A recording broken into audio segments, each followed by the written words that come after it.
Esta ideia muito simples, é preciso que a compreendamos de uma vez por todas e que nunca esqueçamos na nossa propaganda oral ou escrita. Cada época tem a sua divisa. A história pré-revolucionária do nosso partido foi uma história de política revolucionária. A literatura de partido, as organizações de partido, tudo se encontrava submetido à palavra de ordem de política no sentido mais estreito do termo. A Revolução e a Guerra Civil aumentaram ainda mais a acuidade e a intensidade das tarefas dos interesses políticos. Durante esse período, o partido reuniu nas suas fileiras os elementos politicamente mais ativos da classe operária. No entanto, as conclusões políticas fundamentais desses anos são claras para a classe operária no seu conjunto. A repetição mecânica dessas conclusões nada lhe trará de novo, antes poderá desvanecer na sua consciência as lições do passado. Após a tomada do poder e a sua consolidação em seguida à Guerra Civil, as nossas tarefas fundamentais deslocaram-se para o domínio da construção econômica e cultural. Tornaram-se mais complexas, parcelaram-se, adquiriram um caráter mais detalhado e, ao que parece, mais prosaico. Mas, ao mesmo tempo, as nossas lutas anteriores, com o seu cortejo de esforços e de sacrifícios, não encontrarão justificação senão na medida em que consigamos enunciar corretamente e resolver as tarefas particulares, do dia a dia, aquelas que dependem do militantismo cultural. Com efeito, o que é que a classe operária exatamente ganhou? O que é que obteve no decurso das suas anteriores lutas? A ditadura do proletariado, por intermédio de um Estado operário e camponês dirigido pelo Partido Comunista. O Exército Vermelho, como apoio material da ditadura do proletariado. A nacionalização dos principais meios de produção, sem a qual a ditadura do proletariado seria uma forma vazia, sem conteúdo. O monopólio do comércio externo, condição necessária da construção socialista perante um envolvimento capitalista. Estes 4 elementos, cuja conquista é definitiva, constituem a armadura de aço de todo o nosso trabalho. Graças a isso, graças a essa armadura, cada um dos nossos êxitos no domínio econômico ou cultural, quando êxito real e não imaginário, tornou-se necessariamente um elemento constitutivo da construção socialista. Em que consiste hoje a nossa tarefa? Que devemos nós aprender em primeiro lugar? Em que sentido devemos tender? Precisamos aprender com precisão, com limpeza, com economia.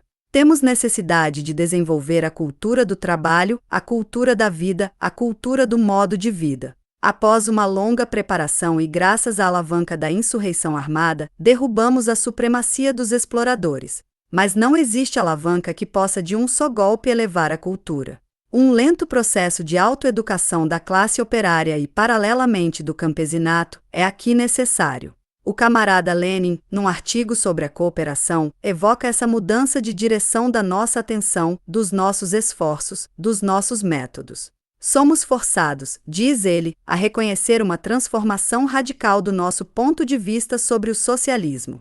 Essa transformação radical provém de que outrora nós colocávamos, e devíamos colocar, o centro de gravidade da nossa atividade no combate político, na revolução, na conquista do poder, etc. Hoje, esse centro de gravidade variou a tal ponto que se deslocou para um trabalho organizacional, pacífico, cultural. Estaria pronto a dizer que, para nós, o centro de gravidade se deslocou para o militantismo cultural. Se não existissem nem as relações internacionais nem a obrigação de defender a nossa situação à escala internacional.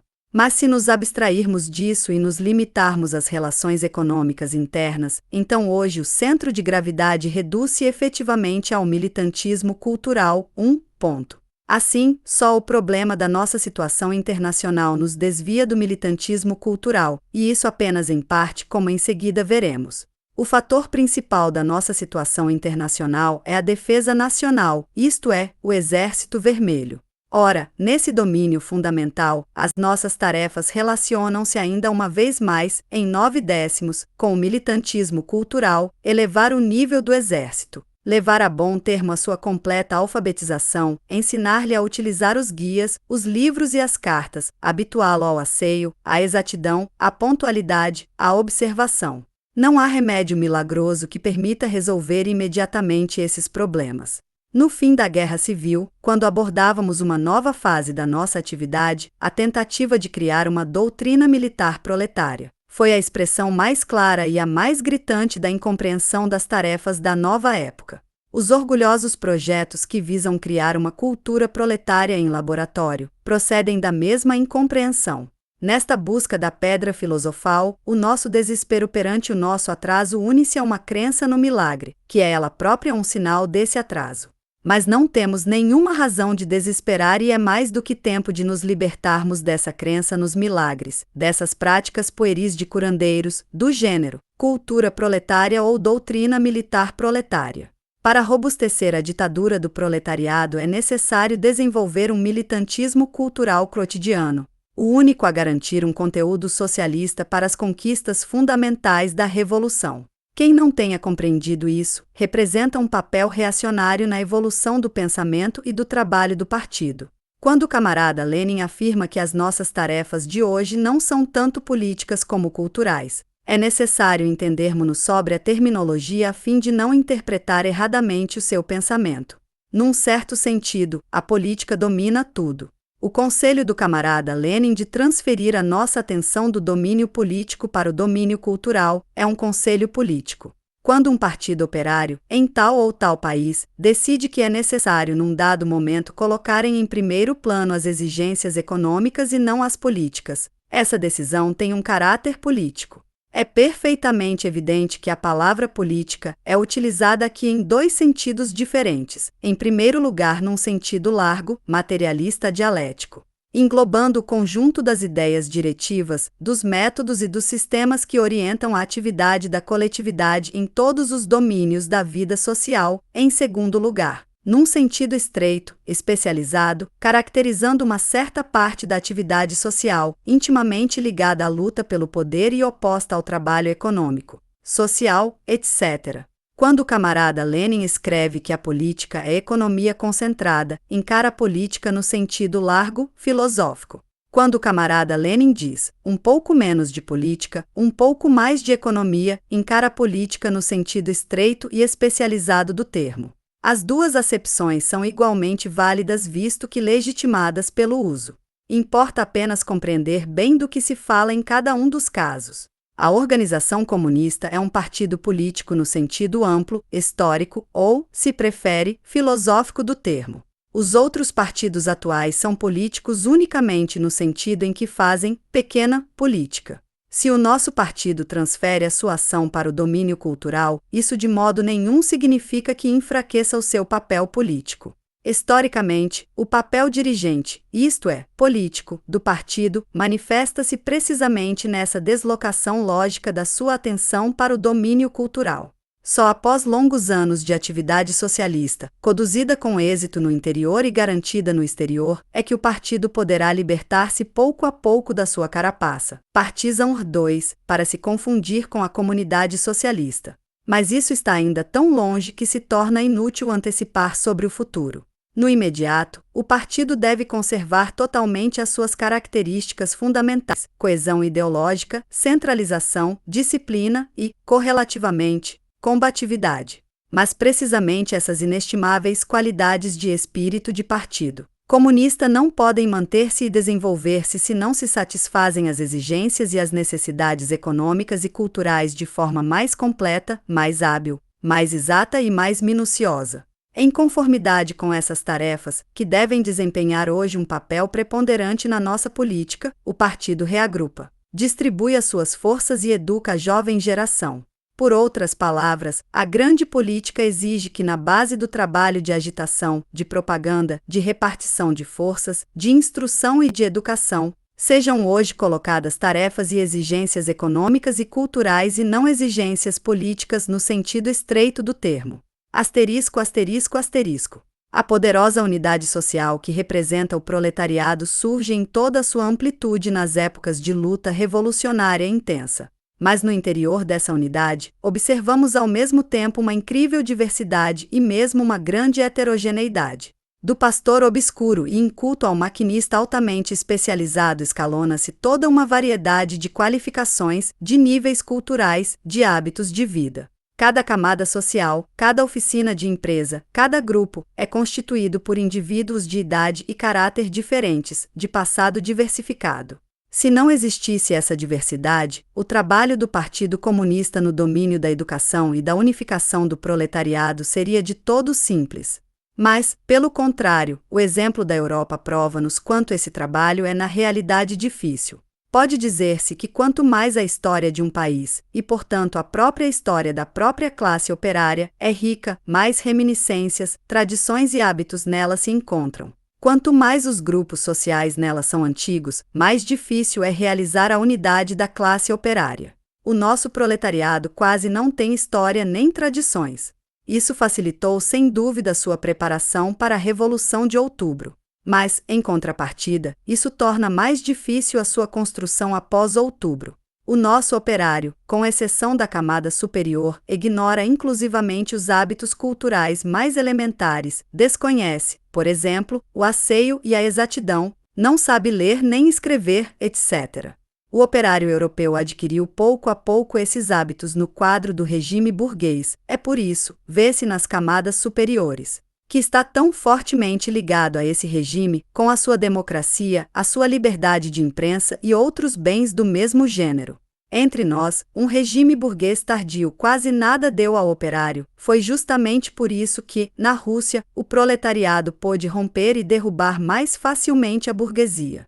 Mas é também pela mesma razão que o nosso proletariado, na sua maioria, é obrigado a adquirir hoje, isto é, no quadro de um governo socialista operário, os mais simples hábitos culturais. A história nada dá gratuitamente. Se faz um desconto numa coisa, sobre política, vai recuperá-lo por outro lado, sobre a cultura. Quanto mais fácil foi, relativamente, entenda-se, ao proletariado russo fazer a revolução, tanto mais lhe será difícil realizar a construção socialista. Mas, em compensação, a armadura da nossa nova sociedade, forjada pela revolução e caracterizada pelos 4 elementos fundamentais citados no princípio deste capítulo, imprime um caráter objetivamente socialista a todos os esforços conscientes e nacionais no domínio da economia e da cultura. O operário, em regime burguês, sem o querer e sem mesmo o saber, enriquece a burguesia e enriquece-a tanto mais quanto melhor trabalha. No Estado soviético, o operário consciencioso, mesmo sem nisso pensar nem com tal se preocupar, se é sem partido e apolítico, realiza um trabalho socialista, aumenta os meios da classe operária. Está aí precisamente todo o sentido da Revolução de Outubro, que a NEP em nada modificou. Existe um enorme número de operários sem partido, profundamente dedicados à produção, à técnica, à máquina. Deve falar-se com reserva do seu apolitismo, isto é, da sua ausência de interesse pela política. Nos momentos difíceis e importantes da Revolução estiveram ao nosso lado. Na sua grande maioria, Outubro não os assustou, não desertaram nem traíram. Quando da Guerra Civil, numerosos dentre eles estiveram na frente e outros trabalharam para equipar o exército. Depois regressaram ao trabalho pacífico. Chamou-se-lhes apolíticos, e não sem fundamento, porque colocam o seu trabalho ou o seu interesse familiar mais alto do que o interesse político, pelo menos durante os períodos calmos.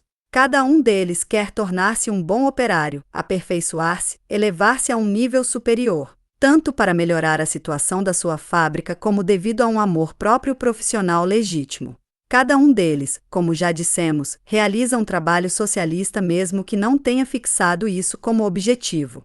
Mas o que nos interessa a nós, Partido Comunista, é que esses operários produtores tenham uma clara consciência da ligação existente entre a sua particular produção cotidiana e os fins da construção socialista no seu conjunto. Os interesses do socialismo estarão assim melhor garantidos e esses produtores individuais retirarão disso uma satisfação moral bastante maior. Mas como chegar a isso? É difícil sustentar com este tipo de operários questões de política pura. Já escutou todos os discursos. Não se sente atraído pelo partido. O seu pensamento só desperta quando está junto da sua máquina e, de momento, aquilo que não o satisfaz é a ordem que existe na oficina, na fábrica, no traste. Esses operários procuram ir tão longe quanto possível na sua reflexão, são frequentemente reservados, vê-se sair das suas fileiras os inventores autodidatas. Não é de política que se lhes deve falar, não é pelo menos isso que os apaixonará ao primeiro contato, mas, em compensação, pode e deve falar-se-lhe de produção e de técnica. Um dos participantes na reunião dos agitadores moscovitas, o camarada Kousol, do bairro de Krasnaya Presnia, sublinhou a enorme falta de manuais, de livros de estudo, de obras sobre especialidades técnicas ou outras profissões particulares. Os velhos livros estão esgotados, aliás, alguns dentre eles envelheceram no plano técnico, enquanto que no plano político estão geralmente impregnados de um servil espírito capitalista. Quanto aos novos manuais, existe um ou dois no máximo, é difícil encontrá-los porque foram editados em momentos diferentes por empresas ou serviços diversos, fora de todo o plano geral. Não são sempre tecnicamente válidos, são com frequência demasiado teóricos e acadêmicos, enquanto que, politicamente, estão em geral não referenciados, não sendo no fundo mais do que a tradução de obras estrangeiras. Temos necessidade de uma série de novos manuais de algibeira, para o serralheiro soviético, para o torneiro soviético, para o eletricista soviético, etc. Estes manuais devem adaptar-se à nossa técnica e à nossa economia atuais, devem ter em conta a nossa pobreza assim como as nossas imensas possibilidades, devem visar a desenvolver na nossa indústria métodos e hábitos novos muito mais racionais. Devem ainda, numa medida mais ou menos larga, evidenciar as perspectivas socialistas do ponto de vista das necessidades e dos interesses da própria técnica. É aqui que se localizam os problemas de normalização, de eletrificação, de economia planificada. Em tais obras, as ideias e as conclusões socialistas devem integrar-se na teoria prática de tal ou tal setor de atividade. De modo nenhum devem ter caráter de agitação supérflua e inoportuna. É enorme a procura para essas edições, devido à carência de operários qualificados e ao desejo, por parte dos próprios operários, de elevar a sua qualificação. Essa procura acentua-se pela baixa de produtividade registrada no decurso da guerra civil e imperialista. Temos aqui uma tarefa extremamente importante e útil a realizar. Não se pode certamente ignorar quanto é difícil redigir esses manuais. Os operários, mesmo os altamente qualificados, não sabem escrever livros. Os escritores especializados que abordam certos problemas ignoram com frequência os seus aspectos práticos. Finalmente, entre estes, poucos há que possuam um pensamento socialista. No entanto, este problema só pode encontrar uma solução combinada e não simples, isto é, rotineira.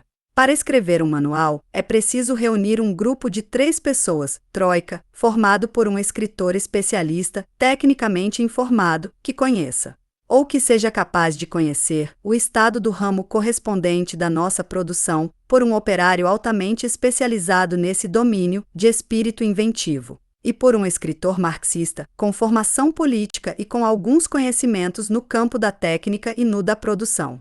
Quer se utilize esta solução ou outras análogas, permanece a necessidade de pôr em marcha uma biblioteca exemplar de obras técnicas destinadas às oficinas, convenientemente encadernadas, de formato prático e pouco dispendiosas. Semelhante biblioteca desempenharia um duplo papel, favoreceria a elevação da qualificação do trabalho e, por consequência, o êxito da construção socialista, ajudaria, ao mesmo tempo, a reunir um grupo de operários produtores extremamente válidos para a economia soviética no seu conjunto e, portanto, para o Partido Comunista. Sem dúvida que não se pode ter por limite único uma série de manuais de estudo. Se nos detivemos de forma tão detalhada sobre esse particular problema foi porque ele nos oferece, ao que parece, um exemplo bastante evidente da nova abordagem ditada pelos problemas do período atual. A luta pela conquista ideológica dos proletários apolíticos pode e deve ser conduzida por meios diversificados. É preciso editar semanários ou mensários científicos e técnicos especializados por setor de produção. É preciso criar sociedades científicas e técnicas destinadas a esses operários. É com vista a eles que, numa boa metade, deve orientar-se a nossa imprensa profissional se de fato não quer ser uma imprensa destinada unicamente ao pessoal dos sindicatos. Mas o argumento político mais convincente para os operários desse tipo consistirá em cada um dos nossos êxitos práticos no domínio industrial. Em cada organização real do trabalho na fábrica ou na oficina, em cada esforço ponderado do partido nessa direção.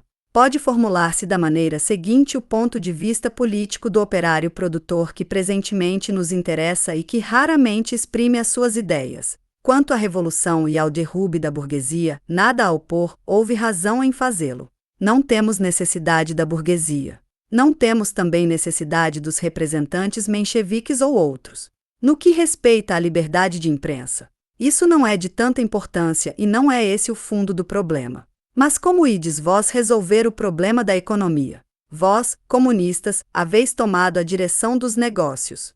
Os vossos fins e os vossos planos são válidos, sabemo-lo, é inútil repeti-lo, ouvemo-los, estamos de acordo, damo-vos o nosso apoio, mas, vejamos, como ides resolver praticamente esses problemas? Até ao presente, não vale a pena escondê-lo, aconteceu-vos com frequência pôr o dedo onde não era devido. Sabemos que não se pode agir bem à primeira, que é preciso aprender que os erros são inevitáveis. Sempre assim sucede. E visto que suportamos os crimes da burguesia, suportaremos tanto mais os erros da revolução.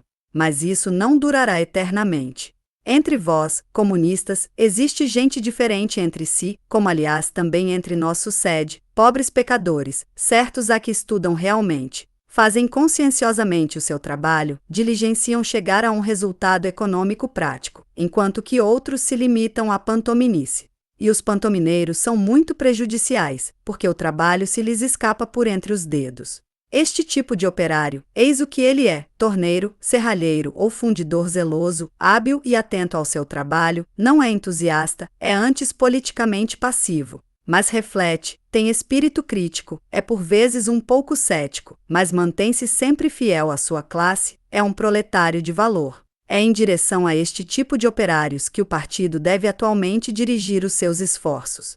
O nosso grau de implantação nessa camada social, na economia, na produção, na técnica, será o índice mais seguro dos nossos êxitos em matéria de militantismo cultural, encarado no seu sentido mais amplo, no sentido leninista do termo. Dirigir os nossos esforços para o operário consciencioso, de modo nenhum contradiz, claro está, a tarefa primordial do partido, que consiste em enquadrar a jovem geração do proletariado, porque esta jovem geração se desenvolve em condições precisas, forma-se, fortalece-se e endurece-se resolvendo determinados problemas. A jovem geração deve, antes de mais, ser uma geração de operários especializados, altamente qualificados, amantes do seu trabalho. Deve adquirir consciência de que a sua produção serve ao mesmo tempo o socialismo.